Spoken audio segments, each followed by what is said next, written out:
ఇక కృష్ణా జిల్లా నిమ్మకూరులో cine hero MLA Balakrishna పర్యటించారు. మొదటగా తన తల్లిదండ్రుల విగ్రహాలకు బాలయ్య పూలమాల వేసి నివాళులర్పించారు.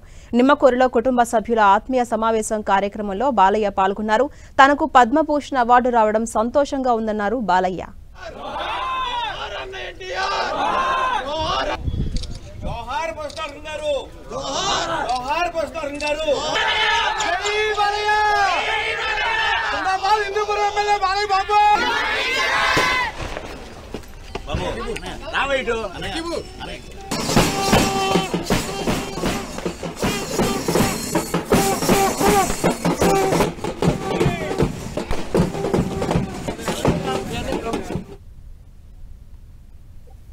మా వాళ్ళందరితో కలిసి మా ఈ యొక్క ఏదైతే నాకు పద్మభూషణ్ అలాగే నాకు ఇప్పుడు book of world records London లో నా పేరు చేర్చడం అంటే మొట్టమొదటి కళాకారుడు నేను మన భారతదేశం నుంచి.